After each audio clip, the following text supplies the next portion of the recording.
world's deadliest terror attack in recent years. It was also the third terror attack in Mogadishu in 2017, and at least the 10th bombing in the past 2 years. Somalia has experienced mass death and political instability for decades, so why is the country such a target for terrorism?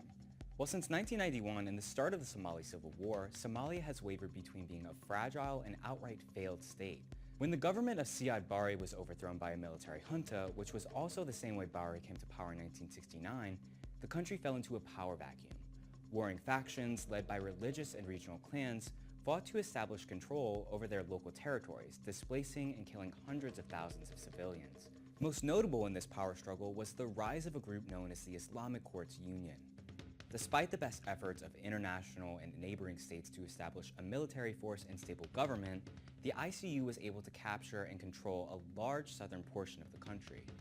In 2006, the capital Mogadishu fell to the ICU. The group quickly implemented their version of Islamic law.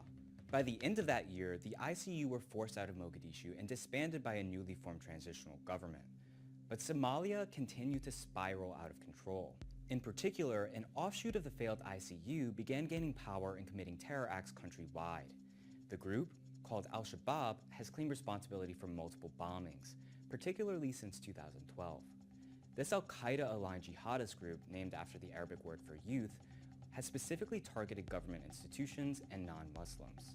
Al-Shabaab has sought to establish an Islamic State within Somalia, not unlike ISIS or the former ICU. And while some sources report that the terror group has lost ground, they do still control major regions and have continued to terrorize the country. In short, Somalia has seen a massive increase in terror groups and lawlessness since the start of its civil war. Al-Shabaab represents only a small fraction of the damage the country has undergone. Without the support of neighboring countries, which have seen violence spill past their borders, Somalia would likely have no functioning government at all. With so many groups vying for control of an impoverished and oppressed region, the terrorism and turmoil Somali citizens have experienced is unlikely to end anytime soon.